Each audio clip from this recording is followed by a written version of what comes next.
नमस्कार दोस्तों, इस वीडियो में हम आज जीडीपी के बारे में देखेंगे।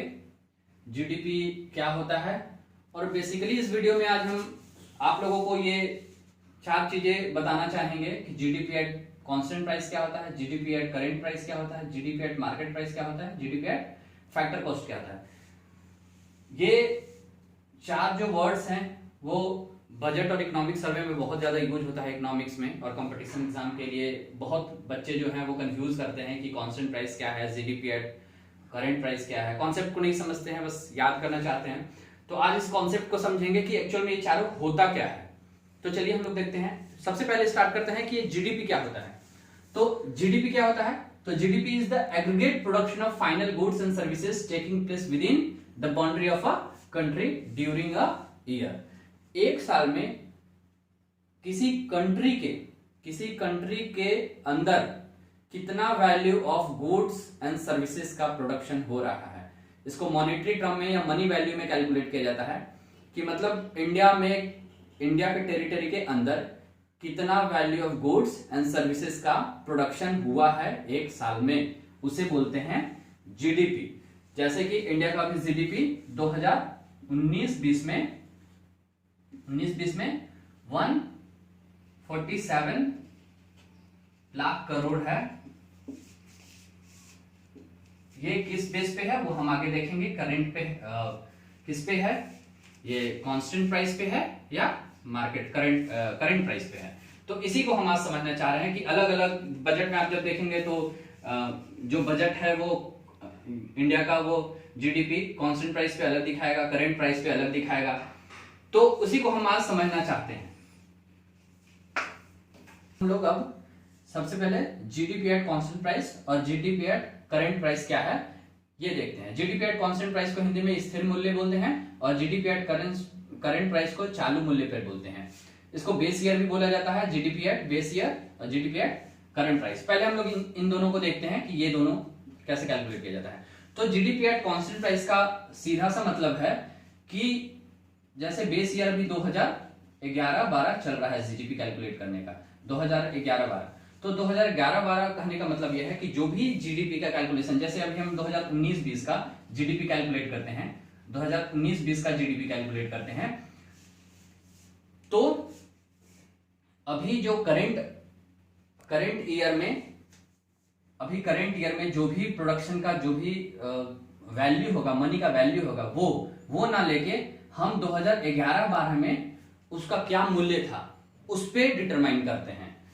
तो वो आता है जब 2011-12 पे जो भी गुड्स एंड सर्विसेज का प्राइस था वो 2011-12 में क्या था, उसको जब लेके और अभी का प्रोडक्शन का जो कैलकुलेट करेंगे तो वो जो आएगा मूल्य वो जीडीपी एट कांस्टेंट प्राइस आएगा। और जीडीपी एट करंट प्राइस मतलब कि अभी अगर 2019-20 का जीडीपी एट करंट प्राइस पे कैलकुलेट करना है तो अभी करंट प्राइस पे उस गुड्स एंड सर्विसेज का क्या वैल्यू है, तो उसको जब लेकर कैलकुलेट करेंगे तो वो आता है जीडीपी एट करंट प्राइस। चलिए पहले एग्जांपल से समझते हैं। तो हम लोग एग्जांपल से समझते हैं कि सपोज कि दो प्रोडक्ट है ए एंड बी। ये दो प्रोडक्ट है ए एंड बी, इसका क्वांटिटी प्रोड्यूस हो रहा है 10 क्वांटिटी, सपोज 10 क्वांटिटी इसका प्रोड्यूस हो रहा है और इसका 20 क्वांटिटी प्रोड्यूस हो रहा है। इसका जो मूल्य है वो रेट सपोज 10 रुपये है और इसका मूल्य 5 रुपया है। तो ए प्रोडक्ट जो हमारा प्रोडक्शन हुआ इस देश में तो उसको क्या बोलेंगे 100 रुपीज का और ये 100 रुपीज का। तो टोटल प्रोडक्शन हमारा 200 रुपए का हो गया। तो ये हमारा जीडीपी हुआ। जीडीपी का मतलब यह है कि ऐसे ही बहुत सारे प्रोडक्ट एंड सर्विसेज को हम लोग जोड़ के कितना वैल्यू प्रोड्यूस हो रहा है वही देखते हैं। तो हम अभी एग्जांपल में मात्र ये समझते हैं कि मान के चलिए 2 ही प्रोडक्ट प्रोड्यूस हो रहे हैं और ये 10 क्वांटिटी में हो रहा है और पर यूनिट 10 रुपया चार्ज है इसका। तो ये 100 रुपए का प्रोडक्शन और ये 100 रुपए का प्रोडक्शन, टोटल 200 रुपए का हमारा जीडीपी देश में हुआ है। लेकिन सबसे पहले ये देखते हैं, तो डिपेंड करता है कि इस पे और इस पे का क्या अंतर है, करंट प्राइस और कांस्टेंट प्राइस में क्या अंतर है। तो ये जो प्राइस है, अगर ये अभी हम 2019-20 का अगर जीडीपी कैलकुलेट कर रहे हैं 2019-20 का, तो ये जो प्राइस होगा ये 2019-20 का जो प्राइस होगा इस क्वांटिटी, ये जो प्रोडक्ट है इसका प्राइस अगर 2019-20 में 10 रुपए है और ये 5 रुपए है, तो ये 2019-20 के मूल्य लेने पर जो ये हमारा बजट, ये जो जीडीपी आया है, ये जीडीपी आया है करंट प्राइस पे। इसी को बोलते हैं करंट प्राइस। क्यों करंट प्राइस को बोल रहे हैं? GDP at current price. क्यों जीडीपी एट करंट प्राइस? क्योंकि हम जो काउंट करने में जो भी हमारा क्वांटिटी प्रोड्यूस हो रहा है, उसको काउंट करने में जो हम मूल्य जो है वो 2019-20 करंट मूल्य ले रहे हैं, तो इसके कारण जो जीडीपी कैलकुलेट होता है उसको बोलते हैं जीडीपी एट करंट प्राइस। और सपोज एक क्वांटिटी ए, यही क्वांटिटी ए और बी क्वांटिटी 10 ही हो रहा है और 20 ही हो रहा है, लेकिन इसका मूल्य जो है वो 5 रुपए है और ये 2 रुपए है, तो ये 50 और ये 40, ये 90।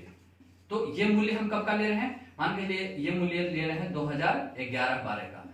हमारा जो बेस ईयर होता है, हमारा अभी का करंट बेस ईयर जो है वो 2011-12 है, तो 2011-12 में सेम प्रोडक्ट का मूल्य कितना था उस समय, उसके हिसाब से हम लोग कैलकुलेट करें। 2011-12 में इसी का प्रोडक्शन कितना था वैल्यू? 5 रुपए और 2 रुपए। तो इसका टोटल उसके हिसाब से 2011-12 के अगर प्राइस के हिसाब से हम देखेंगे तो अभी 2019-20 में जो प्रोडक्शन हो रहा है 10 क्वांटिटी और मूल्य ले रहे हैं हम 2011-12 का, तो 10 × 5 50 और ये 20 × 2 40, तो टोटल 90 रुपए का हमारा जो हो गया वो जीडीपी हो गया। तो ये जीडीपी कैलकुलेट करने में हम प्राइस जो लिए हैं वो 2011-12 का प्राइस लिए हैं। अभी प्राइस ये है करंट में, लेकिन प्राइस हम 2011-12 का कैलकुलेट किए हैं, इसीलिए ये जो जीडीपी आएगा, ये जीडीपी आएगा at constant price. Constant price बोल दीजिए, या इसी को बोल देते हैं बेस ईयर प्राइस, क्योंकि इसका जो वैल्यू निकल के आ रहा है वो बेस ईयर के प्राइस से आ रहा है, इसीलिए इसको बेस ईयर। तो ये हमें क्यों जरूरत पड़ रहा है कि 2019-20 हमें जीडीपी एट बेस ईयर और जीडीपी एट करंट प्राइस क्यों दोनों को कैलकुलेट कर रहे हैं? इसको रियल जीडीपी बोलते हैं। जो जीडीपी एट कांस्टेंट प्राइस है उसको बोलते हैं रियल जीडीपी, और ये जो करंट प्राइस वाला है इसको बोलते हैं नॉमिनल जीडीपी। नॉमिनल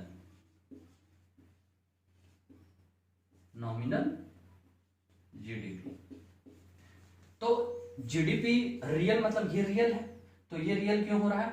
तो देखिए, रियल कहने का कॉन्सेप्ट इसलिए ये रियल बोला जा रहा है इसको, क्योंकि प्रोडक्शन जो हमारा है 10 और 20 दोनों में प्रोडक्शन इतना ही हुआ है, लेकिन जो प्राइस के चलते 2011-12 में अगर मान के चलिए प्रोडक्शन इतना ही हो रहा था और उस समय भी ये प्राइस यही था, और 2019-20 में भी क्वांटिटी जो ए बी का प्रोडक्शन इतना ही है, लेकिन प्राइस चेंज होने के कारण जीडीपी का वैल्यू जो है वो चेंज कर गया। क्वांटिटी सेम है, क्वांटिटी में कोई चेंज नहीं आया, लेकिन प्राइस के चेंज होने के कारण 2019-20 में प्राइस के चेंज होने के कारण ये जीडीपी का वैल्यू जो है वो चेंज कर गया। इसीलिए ये जो है ये इसमें क्या हो गया?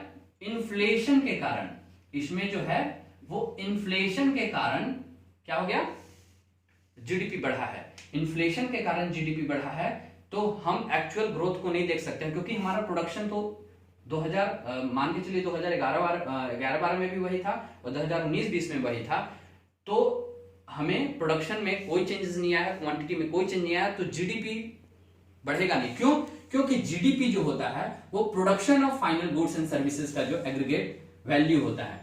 तो इसीलिए हम लोग ग्रोथ निकालने के लिए, जीडीपी निकालने के लिए, एक्चुअल जीडीपी देखने के लिए हम जो क्या करते हैं, बेस ईयर का प्राइस लेके चलते हैं। बेस ईयर का प्राइस हर कुछ साल बाद बदल जाता है, क्योंकि बहुत ज्यादा पुराना होने के बाद भी उसको फिर से नया रिव्यू 2004 से 2011-12 किया गया है।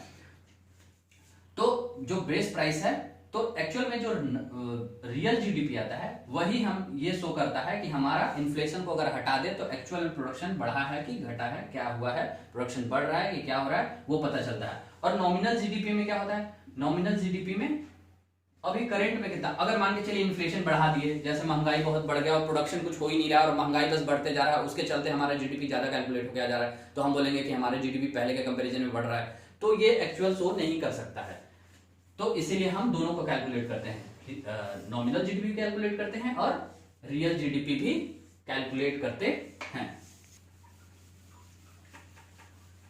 अब हम लोग समझते हैं कि जीडीपी एट मार्केट प्राइस क्या होता है और जीडीपी एट फैक्टर कॉस्ट क्या होता है।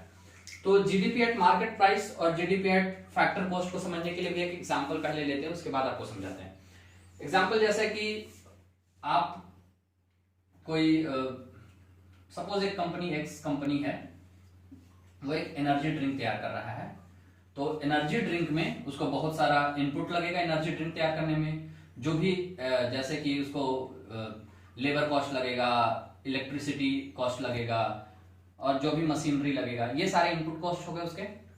और उसके बाद वो प्रोडक्ट तैयार किया एनर्जी ड्रिंक, उसका एनर्जी ड्रिंक है वो 90 रुपए का, सारा चीज होके तैयार होके 90 रुपए का एक एनर्जी ड्रिंक तैयार होके आया। और 90 रुपए का एनर्जी ड्रिंक तैयार होने के बाद 90 प्लस 10 रुपया प्रॉफिट एक कंपनी वाला जोड़ा, तो ये हो गया 100 रुपए। 100 रुपए का एनर्जी ड्रिंक तैयार होके आया।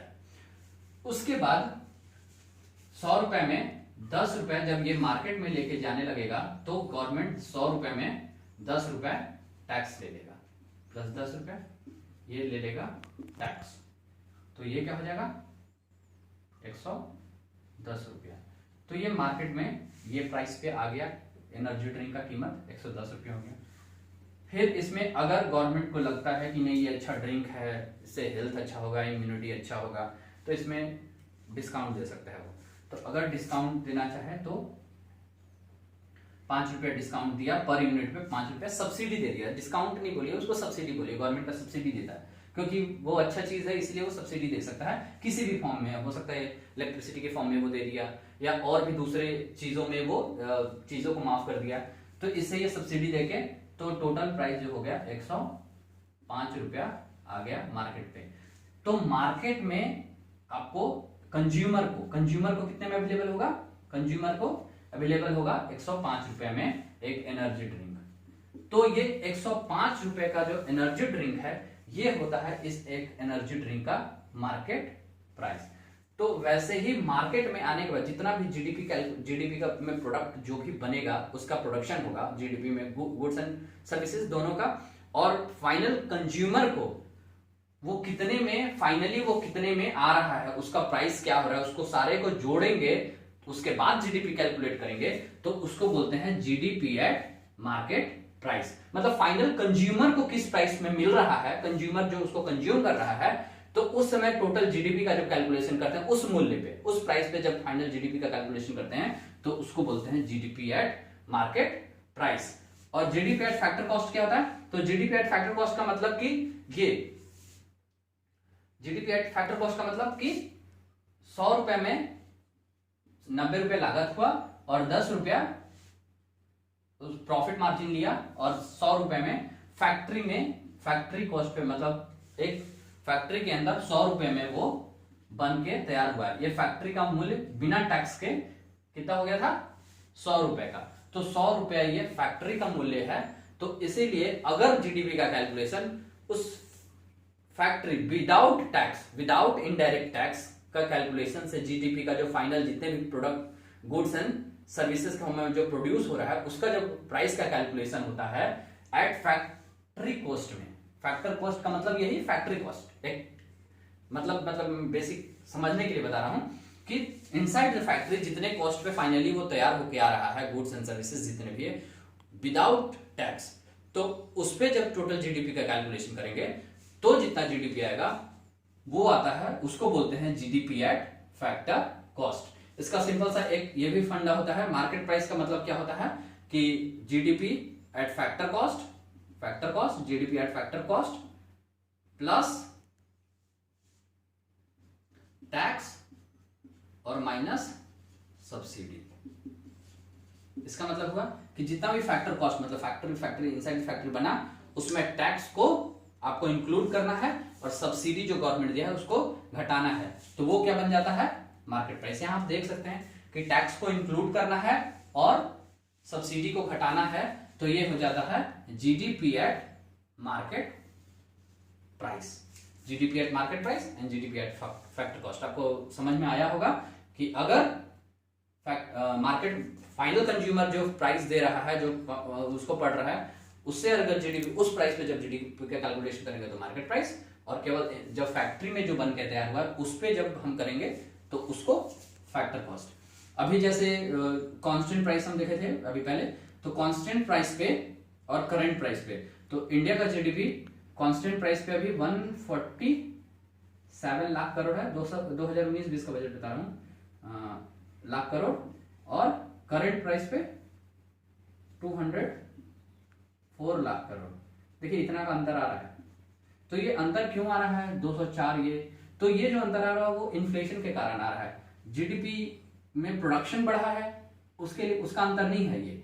तो हम लोग जो इसको रियल जीडीपी बोलते हैं, ये हमारा रियल जीडीपी है और ये हमारा नॉमिनल जीडीपी है। इन दोनों का रेशियो जो होता है वो जीडीपी डिफ्लेक्टर भी बोलते हैं, जीडीपी डिफ्लेक्टर बोलते हैं, जिसको इन्फ्लेशन को कैलकुलेट करने में भी यूज होता है। जीडीपी डिफ्लेक्टर जो जीडीपी रियल जीडीपी और नॉमिनल जीडीपी का जो रेशियो कहलाता है वो जीडीपी डिफ्लेक्टर कहलाता है। तो आप बजट में अब जाके पढ़ेंगे तो आपको हर जगह ये टर्म्स मिलेगा, GDP at constant price, GDP at current price, GDP at market price and GDP at factor cost. तो होप आपको ये वीडियो समझ में आया होगा, और अगर कहीं भी कोई कंफ्यूजन हो तो आप मुझे कमेंट करें, कमेंट में पूछें, मैं जहां तक हो आपको समझाने की कोशिश करूंगा। Thank you. अगर वीडियो पसंद आए तो लाइक एंड सब्सक्राइब भी करिए। Thank you.